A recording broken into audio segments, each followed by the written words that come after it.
दोस्तों welcome to wisdom TV. मेरा नाम है अभय और आज की वीडियो में हम देखेंगे कि किस तरह से डॉक्टर डूम पूरी पृथ्वी पर कब्जा कर लेता है और सिर्फ थॉर ये जो पूरी पृथ्वी को उससे बचा सकता है। और बड़ी बात यह है कि इस यूनिवर्स में अवेंजर्स एग्जिस्ट नहीं करते। होता यह है कि थॉर एसगार्ड जाता है थॉर्स डे मनाने के लिए। ऑडिन ने थॉर्स डे नाम की एक छुट्टी रखी हुई है एसगार्ड में थॉर को ऑनर करने के लिए। एंड थॉर वहां पर अपने ही ऑनर करने वाले दिन लेट पहुंचता है और थॉर को लेट आते देख ओडिन गुस्सा हो जाता है। वो थॉर से कहता है कि तुम एसगार्ड को बिलोंग करते हो, तुम हमारे बेटे हो, इंसानों के बीच वहाँ तुम क्या कर रहे हो। थॉर कहता है कि मिडगार्ड बहुत ही अच्छी जगह है। वो आगे कुछ कहता है लेकिन ओडिन उसे टोक कर कहता है इंसान कमजोर होते हैं और देखना एक ना एक दिन वो लोग तुम्हें अपनी कमजोरी की वजह से निराश करेंगे। थॉर कहता है कि नहीं पिताजी, आप नहीं जानते कि वो लोग कितने पावरफुल हैं। भले उनके पास हमारे जैसी देवताओं वाली शक्ति नहीं है। और अचानक इनकी बातों के बीच हेमडाल आकर कहता है मैं माफी चाहूंगा लेकिन मुझे एक बहुत जरूरी बात कहनी है। हेमडाल यहाँ बताता है कि अर्थ 2 मिनट के लिए गायब हो गई थी और पृथ्वी पर शायद कुछ खतरा है। थॉर ये सुनकर ओडिन को कहता है कि मुझे वहाँ जाना होगा, उन लोगों को मेरी जरूरत है। और थॉर को जाता देख ओडिन बस ये कहता है कि मेरी बात याद रखना, इंसान तुम्हें एक ना एक दिन निराश जरूर करेंगे। और थॉर जैसे ही मिडगार्ड पहुंचता है वो वहाँ पर देखता है कि डॉक्टर डूम का बहुत बड़ा स्टैचू बना हुआ है। एंड थॉर कहता है नहीं,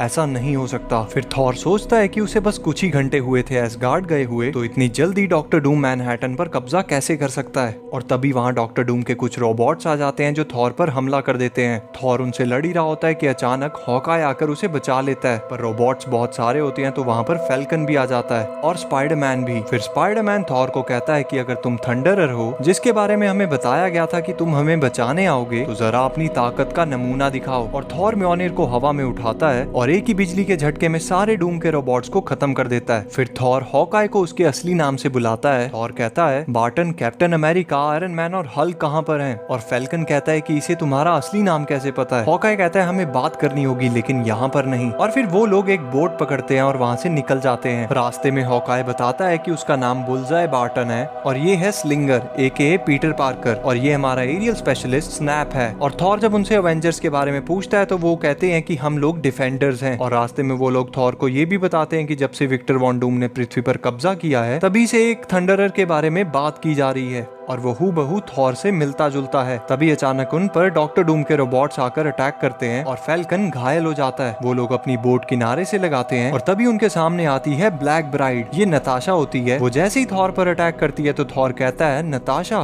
तुम डूम का साथ क्यों दे रही हो? नताशा कहती है तुम्हें मेरा असली नाम कैसे पता? फिर वो कहती है कि डूम ने मुझे बताया था, तुम मुझे बहकाने की कोशिश करोगे। और तभी हवा में एक मशीन आती है जो थॉर के हथौड़े को कैप्चर कर लेती है। थॉर म्योनिर को अपने पास बुलाने की कोशिश करता है लेकिन म्योनिर वहाँ से निकल ही नहीं पाता। हालात देखकर हॉकाय वहाँ से भाग निकलने को कहता है लेकिन थॉर कहता है हम अवेंजर्स हैं, हम भागते नहीं। हॉकाय कहता है हम डिफेंडर्स हैं, अगर हम अभी जिंदा ही नहीं बचे तो अगली बार कैसे लड़ेंगे? तभी स्लिंगर यानी कि स्पाइडरमैन वहाँ पर स्मोक बॉम्ब फेंकता है और वो वहाँ से भाग निकलते हैं। फिर हमें दिखता है कि नताशा डूम से बात कर रही है और वो डूम से कहती है कि हम उन्हें जल्दी ही ढूंढ लेंगे, वो थंडरर बच नहीं सकता। फिर हमें दिखता है कि डिफेंडर्स थॉर के साथ हेली कैरियर में पहुंचे हुए हैं। थॉर हेली कैरियर को देखकर एकदम पहचान लेता है और वो कहता है कि हेली कैरियर यहाँ क्रैश हुआ पड़ा है। हॉकाय थॉर को बताता है कि हाँ, कभी ये हेली कैरियर हुआ करता था लेकिन फ्यूरी ने इसे क्रैश कर दिया। और अचानक स्पाइडरमैन थॉर पर अटैक करने को तैयार हो जाता है और कहता है ब्लैक ब्राइड को पहले से पता था कि तुम आने वाले हो, मुझे तो लगता है तुम उन लोगों से मिले हुए हो। हॉकाय कहता है ऐसा नहीं है, हमारी जीत का लास्ट चांस यही है, हमें इस पर भरोसा करना होगा। थॉर कहता है कि मैं तुम लोगों को समझा नहीं सकता, मुझे इस जगह से गए हुए सिर्फ कुछ ही घंटे हुए हैं, मुझे खुद कुछ समझ नहीं आ रहा। फिर थॉर हॉकाय से पूछता है कि डूम ने पृथ्वी पर कब्जा कब किया? हॉकाय कहता है ये बहुत सालों पहले की बात है। डूम पहले एक छोटी सी कंट्री का डिक्टेटर था, उसके पास बहुत ही एडवांस टेक्नोलॉजी थी, कोई भी उसका सामना नहीं कर सकता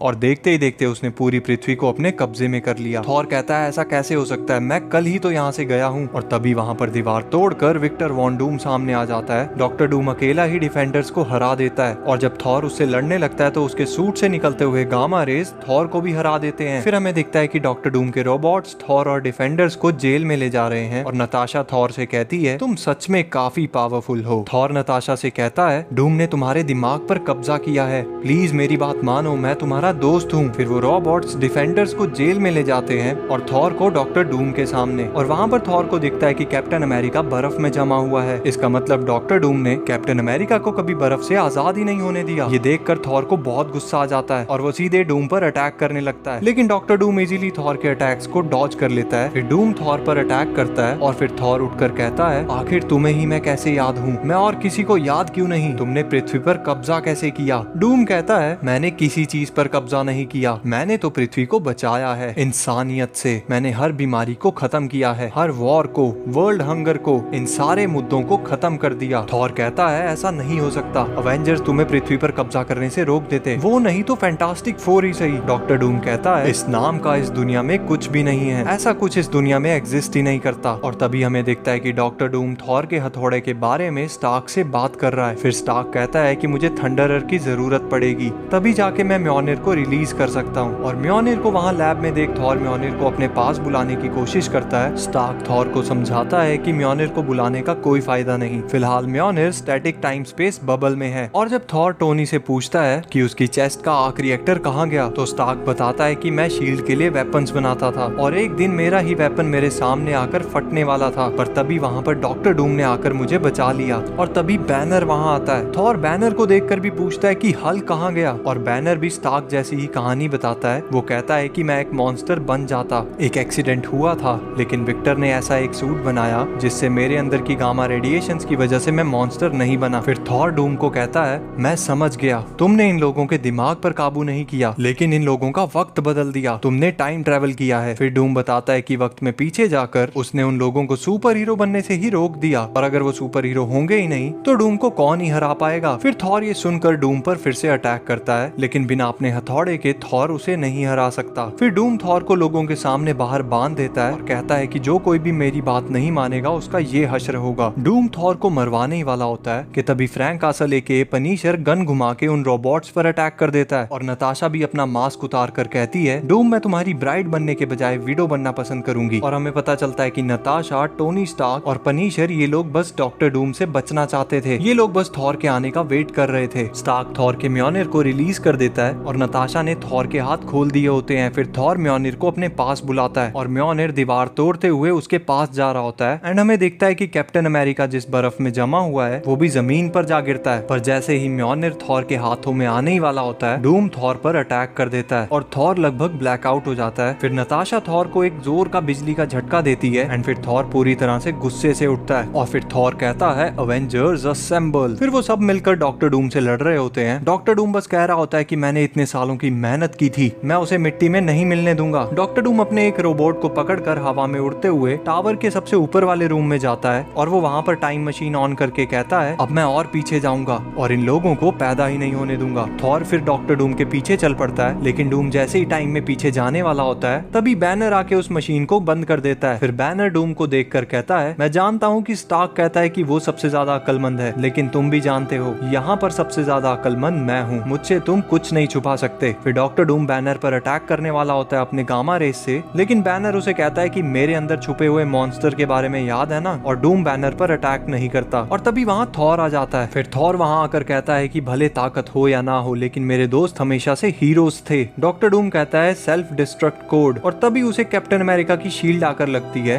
और कैप्टन कहता है, क्या मैंने सही आदमी को मारा ना। उन्होंने डूम को कैप्चर कर लिया होता है और वो सब इकट्ठे हो जाते हैं। स्टार्क थॉर को कहता है कि सब कुछ ठीक करने के लिए तुम्हें टाइम में वहाँ पीछे जाना होगा जहाँ डूम ने सबसे पहले टाइम ट्रेवल शुरू किया था। फिर टाइम मशीन की मदद से थॉर वहाँ पीछे जाता है और वहाँ वो देखता है कि डूम टाइम ट्रेवल शुरू ही करने वाला है। और जैसे ही डूम टाइम ट्रेवल शुरू करने वाला होता है, थॉर म्योनिर से मशीन पर थंडर अटैक करता है और डूम को लगता है कि मशीन की खराबी थी। वो गुस्से में आकर सब कुछ तहस महस करने लग जाता है और फिर सब कुछ ठीक हो जाता है। टाइमलाइन वापस से पहले जैसी हो जाती है और यहीं पर ये एपिसोड खत्म होता है। दोस्तों, आप लोगों को ये एपिसोड कैसा लगा कमेंट सेक्शन में जरूर बताना। वीडियो को लाइक कर देना और चैनल को सब्सक्राइब कर देना। मिलते हैं फिर एक नई वीडियो में। धन्यवाद।